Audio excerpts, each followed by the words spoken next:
do right now is just drop off the cam and share my screen and run through the presentation. I think what we can do, just to keep things smooth, I want to make sure that we don't keep anyone too long, is I'll run through and we can just do a sort of Q&A at the end if there are any questions there.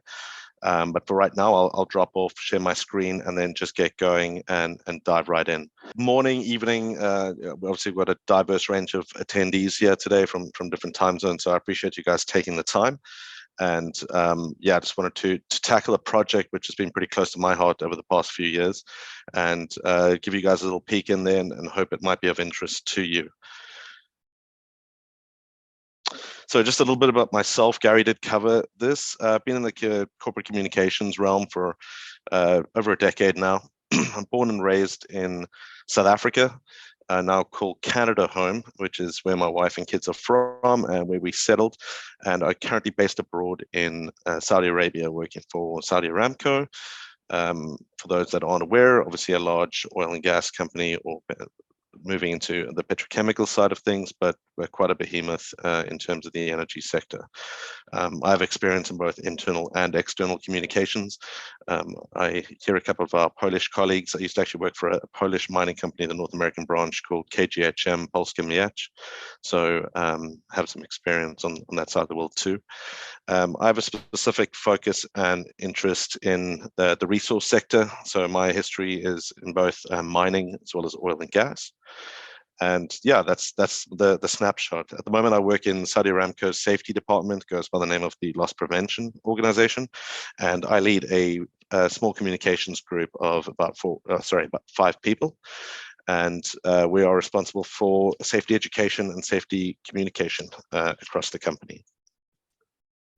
A little bit of background on the Saudi Aramco side. When I was asked about the topic of what I wanted to present, it was a pretty easy one for me. There's a project that I've been involved in from the very beginning, and one that has been a journey for the past 5 years. And I thought it's brought me a lot of personal as well as professional satisfaction, and one that I'd like to cover today. Been extremely lucky. I'm associated with a company such as Aramco, not only due to its size and scale, but also its increased focus on safety. The company is continuously looking for new, innovative ways to ensure that our workforce remains safe. And in 2018, we took a large step in streamlining our focus to hone in on the incidents that were causing harm across our business, and something which has caused a step change not only in the way we communicate about safety, but also in our safety performances. With this in mind, we did a deep dive into our safety data, and we looked at things that were causing incidents across the business, and that has been the main driver in terms of the content and the medium choices in which we communicate that out.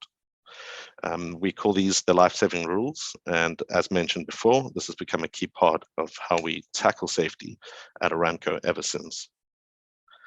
Before even moving on, I think it's important to share the ideas and the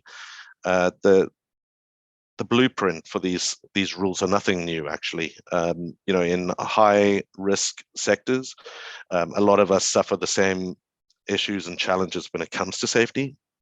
So there are a number of other companies out there that have done similar things, and we're leveraging off of that and just trying to take the next step in that journey.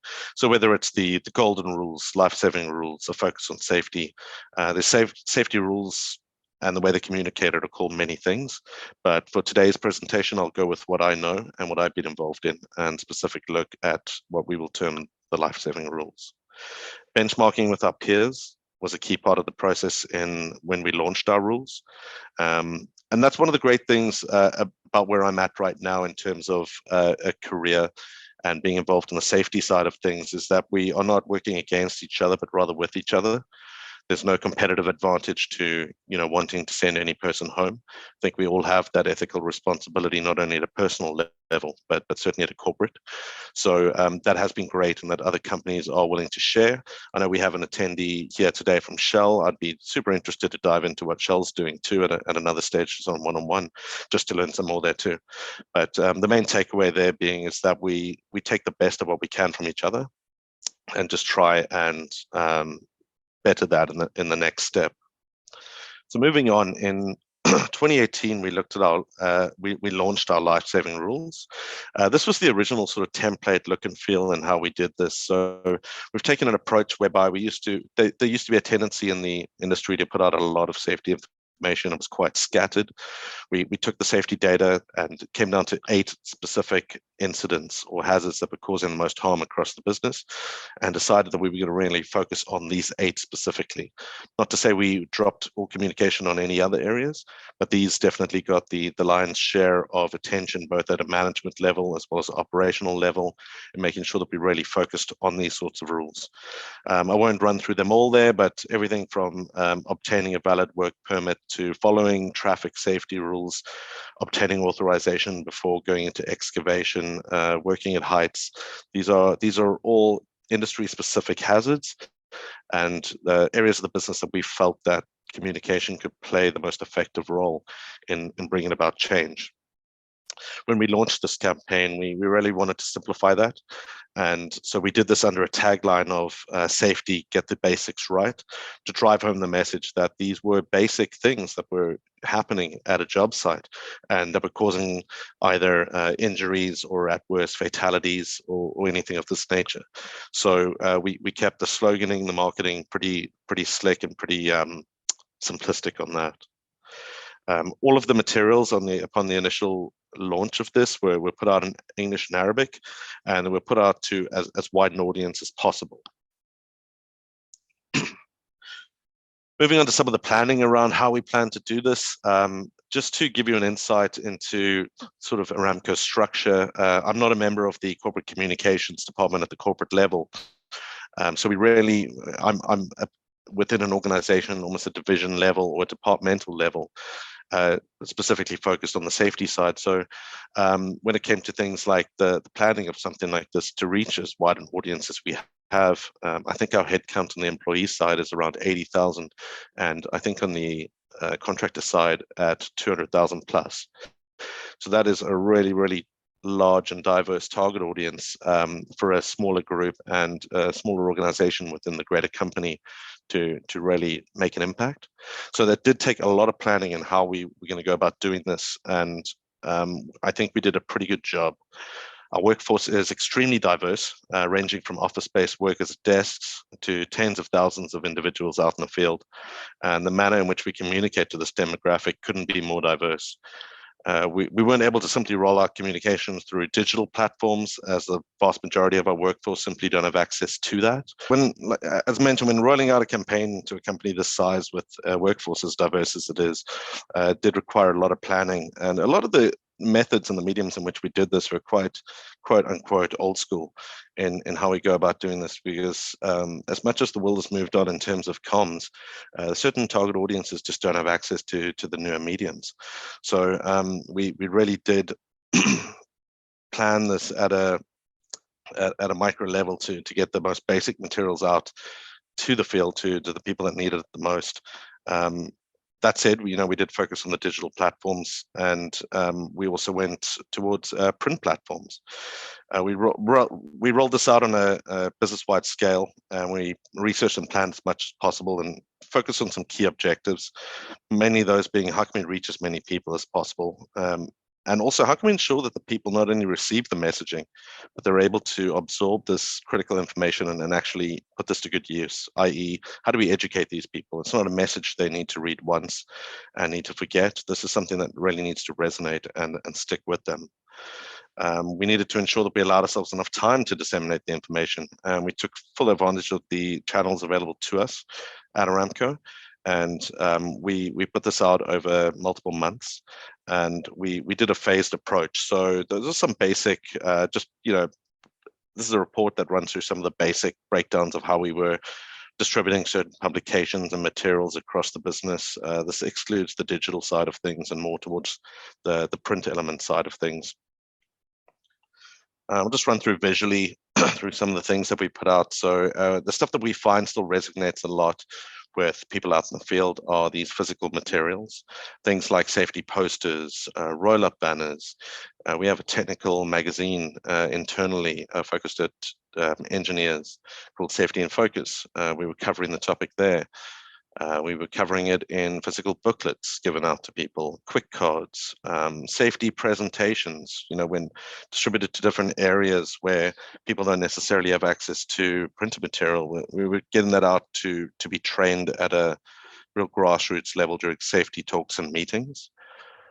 We also focused on marketing booths, areas of high traffic. And again, some of these mediums might seem sort of old school, but really do resonate with our target audience and prove to be a success there. Besides the promotional and educational aspect of the Life-Saving Rules, it was also crucial that we not only provide the materials, but the adequate training to make sure that these materials were well understood. So doing that, we used subject matter experts that we have based across the kingdom as trainers. They in turn train customers or proponents and other leaders on these rules. And in turn, this information was able to be cascaded down. It's sort of a compound interest approach whereby you teach one person, the next person teaches two, and that cascades down and eventually has quite a monumental effect across close to 280,000 different people. In addition to the training event, we also ensured they were promoted both internally and externally through the company's media and communication channels, which includes the company's intranet platform. And we also have a number of weekly publications called the Arabian Sun and Al-Kafala newspaper mediums. So these were of use too.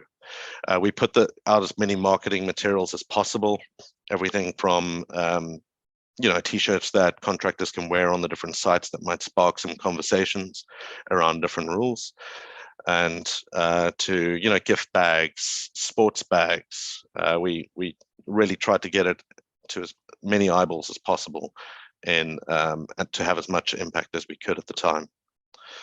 The real success of this, as you can imagine, of a campaign like this was going to be down to the people on the ground. From a comms perspective, we were able to provide the correct tools, but the success of this campaign and the focus was very much reliant on the passion of those on the ground that were able to spread the word and educate our workforce. It's especially the case when ensuring messages were being received and understood by those working in higher risk areas of the business. Communicating some of these rules might not seem as important to somebody sitting in a corporate office, but they very much are to people on construction sites, refineries, working offshore, working on pipelines, the people that really are in those hazardous situations. And it was down to the success of getting those ambassadors to really preach the word that this took off. By tapping into a subject that was aligned with one of our core values. The company has 5 values, one of which is safety. So that was a massive driver in the success of this, and something that helped us a lot in the fact that as this is a value, we knew that we would get buy-in from all levels of the business, and that was the case. Everyone from the CEO downwards was totally on board with this concept and wanted to see it succeed. So having that level of buy-in at a senior level, especially across that senior leadership team, was important and a given, and it was great in making this a success. We held a number of educational workshops, boardrooms, meeting rooms, out in the field, on the sites, on the rigs, and on platforms. We really did cover this subject as much as possible and for as long as possible and in depth as possible as we could during the time of this campaign. This was launched in 2018 and we rolled that out, and while we felt that we succeeded on a number of levels, we also learned a number of lessons. Once that went out, we had case studies with target meeting groups and got some feedback from people on the ground as to what was working and what wasn't. Obviously, we could harp on about the successes, but for now, I thought it was actually quite useful to focus in on some of the lessons that we learned. And some of the feedback that came through was really interesting. Even though we had thought we had done a good job on some of these designs and terminologies, there was a want and a need for us to approach it a little bit differently. So we tried to listen to that as much as possible. Our belief in a two-way communication and this constructive feedback actually left us with a number of areas of improvement. These are the main 5 that really stuck out to us. We realized a need to simplify the wording and the instructions for the Life-Saving Rules. We realized there was a very real need for us to communicate this in the mother tongue languages of all of our people. We needed to increase the mediums and the ways that we were communicating these rules to our people. We realized we'd get better engagement by sustaining the focus over a longer period of time versus a short and punchy campaign. Something I've seen, people lose influence on these campaigns because they're run of the mill, they come, they go. Whereas we really wanted to maintain consistency and make this a stable part of the communications function on the safety side. And there was also a realization that we needed to think outside the box in terms of providing instructions, and we needed to think of other ways in which to communicate, specifically more towards a visual manner of understanding. All of this in mind, actually, last year we took these lessons learned and we relaunched the Life Saving Rules under a revamped brand, an enhanced one that we feel is making strides across the business. And we changed the theme here to simply saving lives. First up, we made sweeping changes to our icons and some of the terminologies. Sorry about that, it seems like it's jumping. We tried to simplify the wording and how we did that. And sorry guys, I'm just gonna leave that. We opted to use the color green instead of blue. After market research, green's more universally recognized in terms of safety. So we felt that was important that we embraced that. And the icons were updated for practicality. And we opted to use simpler language to improve the understanding with a maximum of 2 words for any specific rule. So if you think back to that initial slide that I had shown, even though it seemed simplistic to us, it wasn't being received that way. So we decided to make some changes there. On the language side, I mean, this was an absolute massive step for us.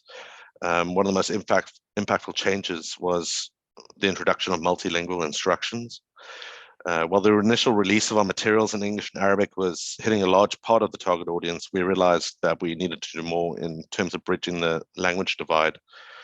So we set out to work on all the Life Saving Rules materials being translated into popular languages amongst our contractor workforce. As mentioned, it's close to, or perhaps even over 200,000.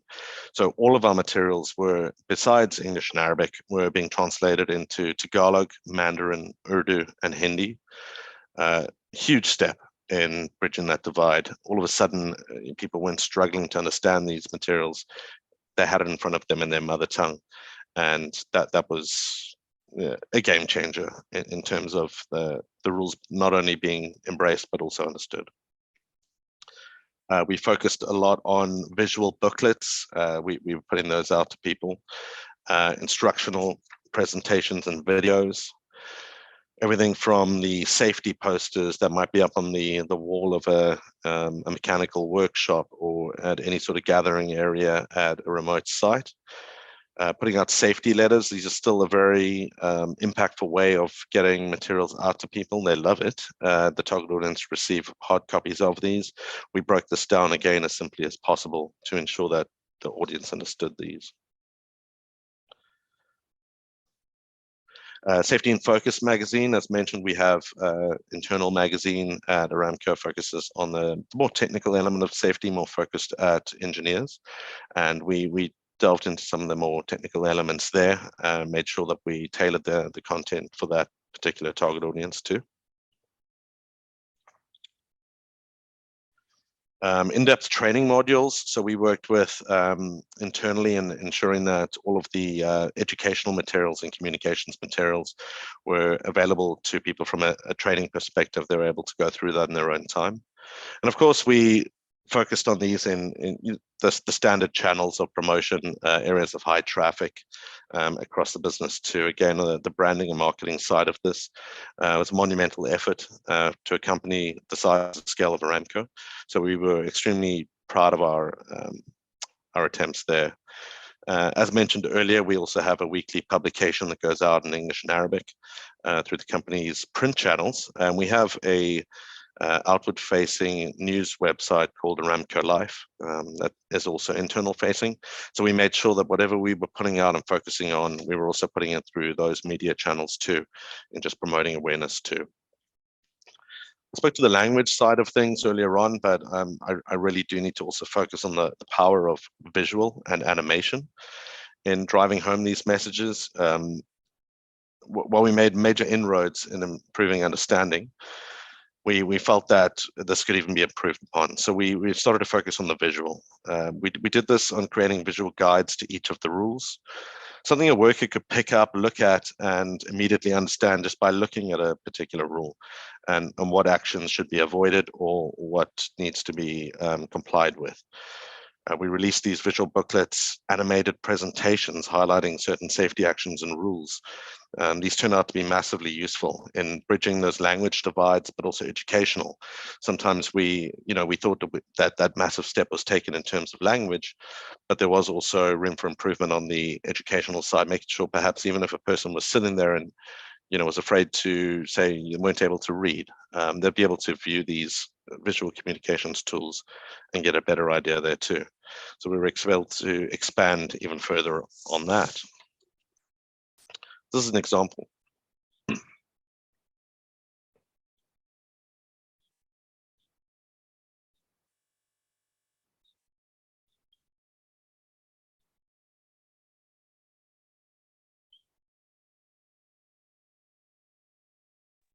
Did you drop again? No. I was just showing you an example of the animation. So what we did there was also create a tool whereby if a presenter or a trainer wasn't able to be on site, that they could put that out on e-screens to make sure that everyone had access to everything. So what we tried to do there was cover all the bases. In closing, I thought I'd just run through a very, very brief timeline of how we did things there. So in closing, a quick snapshot. In 2018 was the launch of the life-saving rules, the aim of which to educate our workers on the 8 main hazards across our business. In 2019, we introduced the materials in 6 different languages: English, Arabic, Mandarin, Hindi, Urdu, and Tagalog.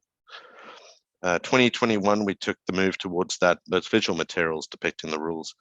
And in 2022, so a culmination of all of that, when we launched the new and enhanced suite of the life-saving rules materials. So I know I've gone through a ton, and there's a lot to take in a few minutes. But yeah, I hope that was slightly useful in just being able to get a better understanding of what was happening there at a safety communications perspective over at a large company such as Aramco. So yeah, at that point, I mean, I'd like to turn it over to anyone that might have any questions. I'll turn off the share, I'll jump back on, and I'm happy to answer anything that anyone might want to know. First, congratulations. I mean, it's great to see a structured campaign that's been rolled out, and more importantly, a campaign that's been rolled out and rethought about once you've started. It's too often people go, okay, I've done that, next project, let's do something else. But yeah. But how did you go about, or how are you going about measuring how effective it's been on how you're reaching the 80,000 employees and the 200,000 contractors?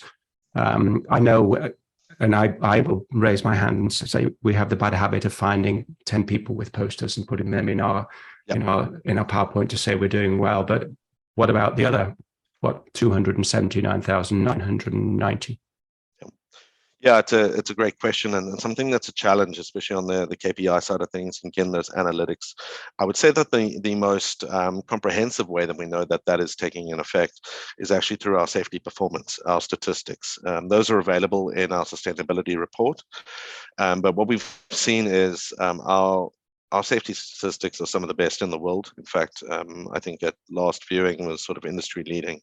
And I think for a workforce working in the hazards that we have, that's quite an accomplishment there too. We can't correlate that directly back to this campaign itself. I feel this campaign itself is a building block in that, that comes with good safety training and motivated people, training and all of these different elements that come together. We can't reach all of those people, but what we do have in my department, and I can build on Catalina's question there too. So my department is, on the safety department, is a head count of just over 500. We're spread across the kingdom.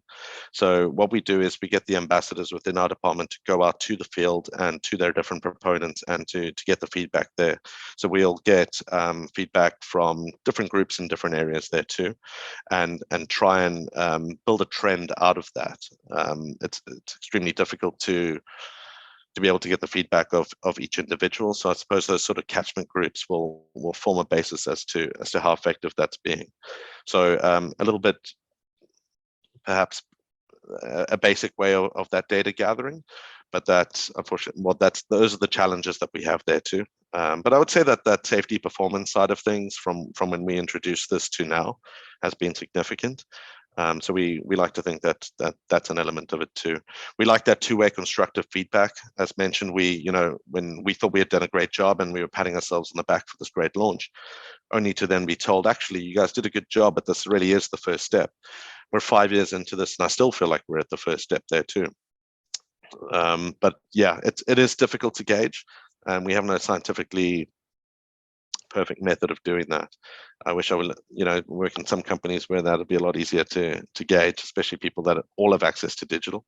But for right now, we're using as many channels as we can, and we use those 500 ambassadors across the kingdom to gain that data for us as best we can. I can have sorry, I'm just going to jump to Catalina's question there. What can you tell us about your team, and what would you do differently next time? Makeup of the team. So we have 5 individuals that sort of were the core of this. We get support from a large technical team that review the materials, but as far as the rollout and getting this done, it's a smaller team. And yeah, it's been a big effort on that front, and we've had to leverage off the existing channels that we have.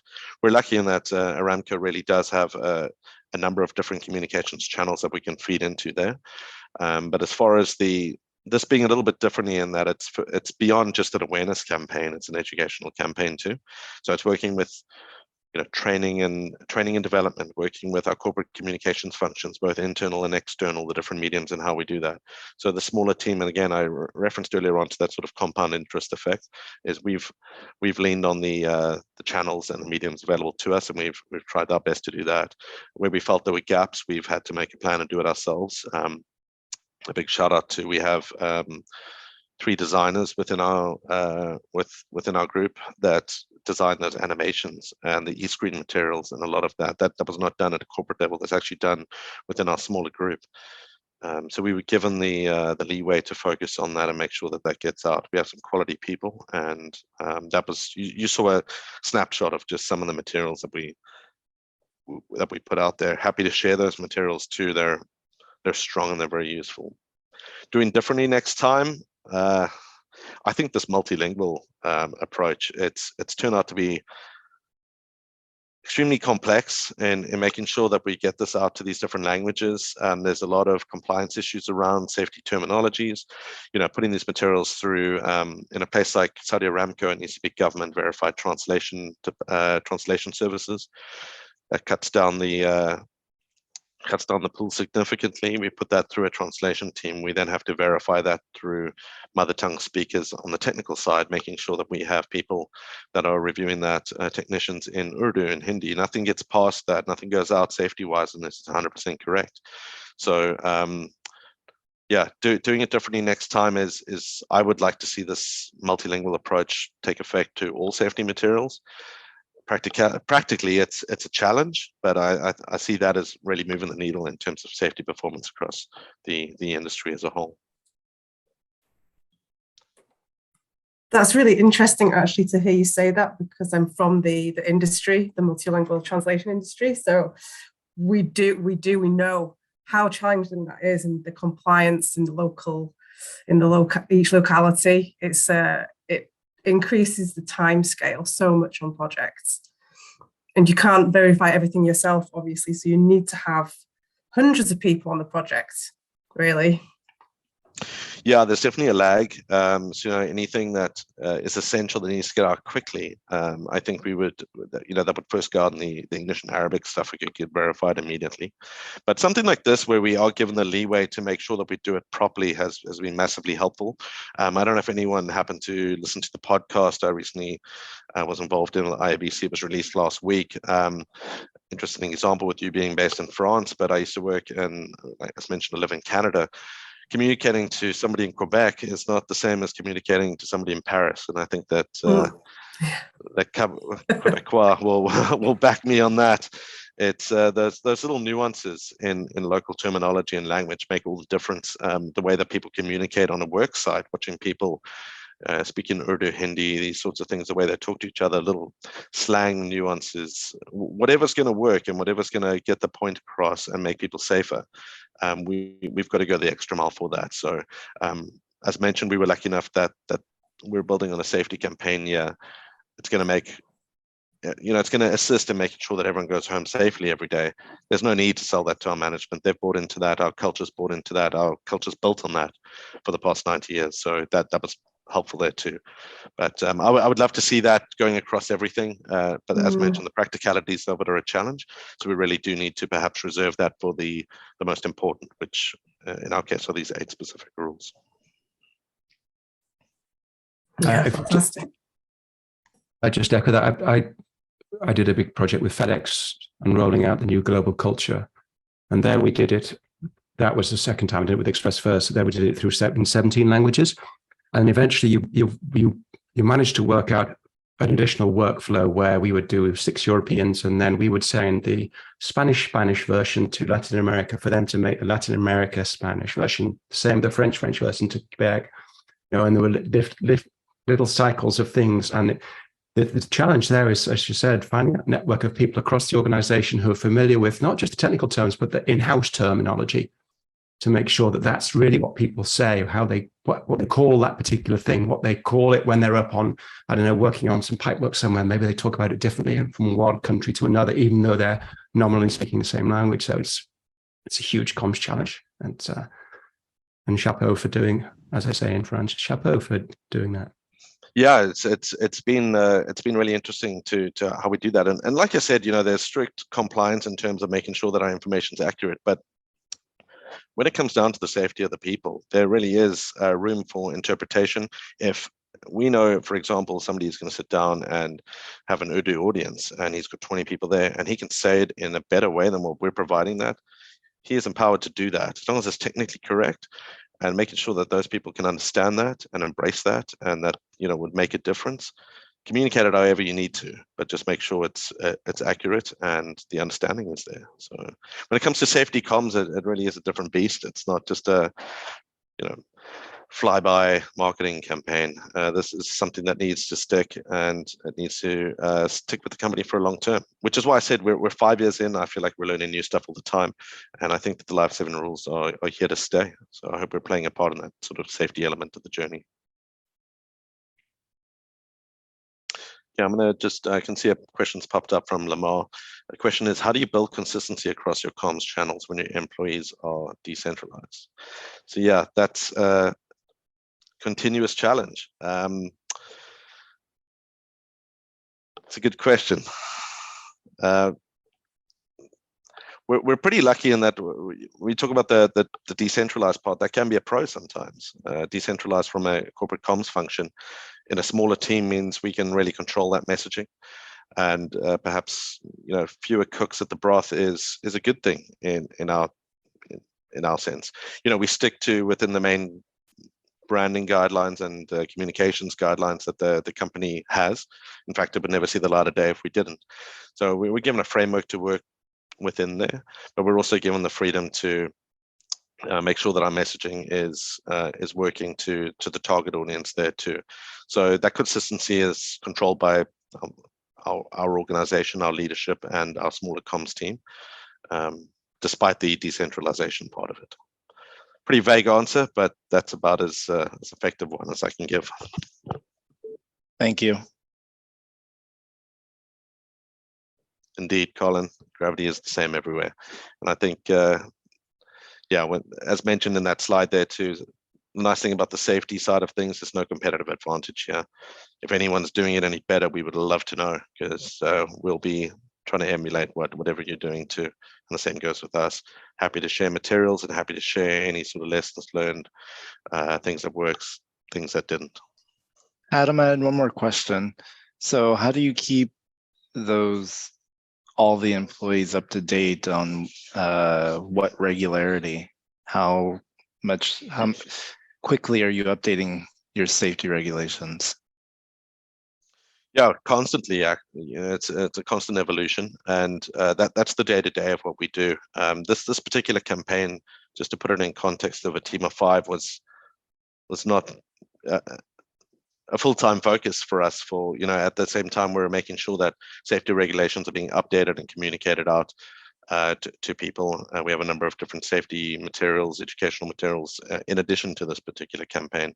But we use the example I mentioned earlier, our headcount at about 500 spread across the kingdom.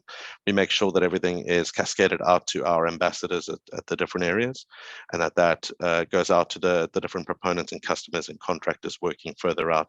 So it cascades down, and we make sure that everyone is up to speed. In terms of performance, leadership and different safety coordinators or people within that realm have access to real-time information at any time, specific to their organization.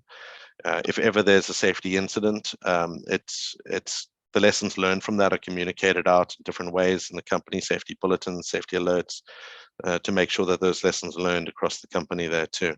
So we have a pretty good real-time network in being able to communicate lessons or anything that's happened across the company there.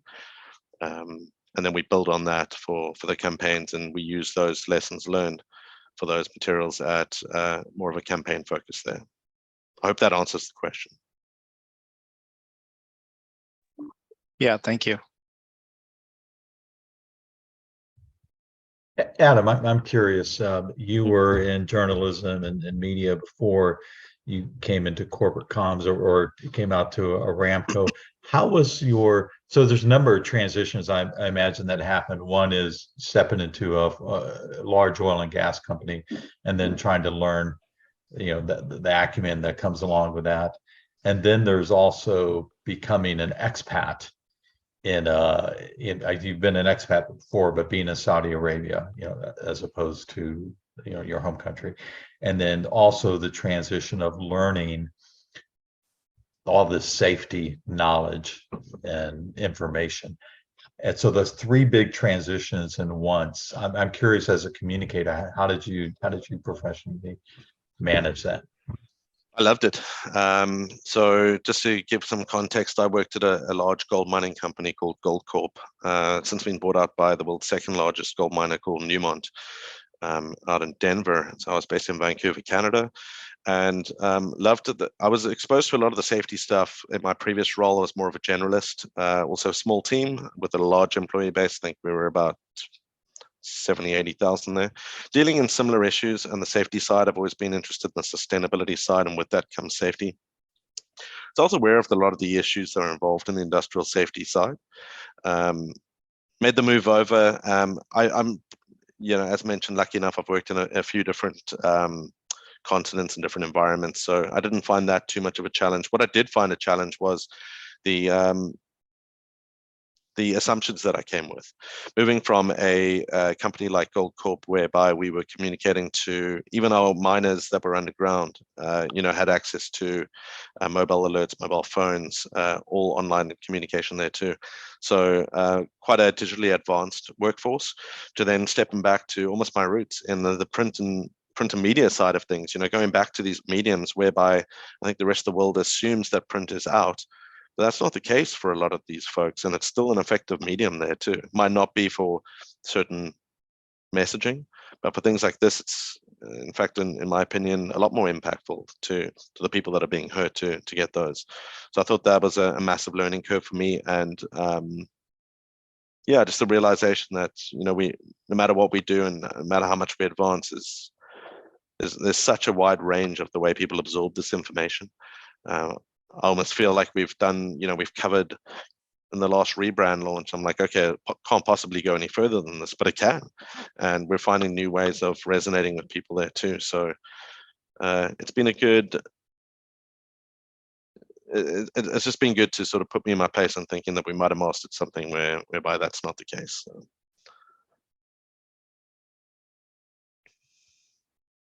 Excellent. Did I cover all of that? I think I did. I think you did. So we have about just a few minutes left. Any other comments or questions? No? From my side, before you close off, I just want to thank everyone. It's great to speak to individuals within the space. I'm a big fan of IABC. I used to be part of the North American chapter, so it's been great to sort of meet some new people in the NEMA space, and it's humbling, and I would love to learn more from anyone. So please feel free to connect. And yeah, happy to share or chat about any of these, one-on-one with anyone too. So just wanted to sign up with that from my side. Great. Thanks, Adam. Thanks for sharing all this information. You could tell they're doing literal construction at my house. But I love this spirit of continuous improvement and humility that you face this with, knowing that you've done great work so far, but there's still improvements that can be made and all that. So that's really, I think that's a big challenge all of us face, and that's a good kind of spirit to approach our work with. So appreciate that. So with that, thank you everyone for joining us from all time zones and all around the world. Hope you can join us for our next gathering. Our next webinar, I believe, is April the 4th on trying to change communications. Adam, thank you again for your time and your expertise. Appreciate it, guys, and enjoy the rest of your day, evening, wherever you are around the world.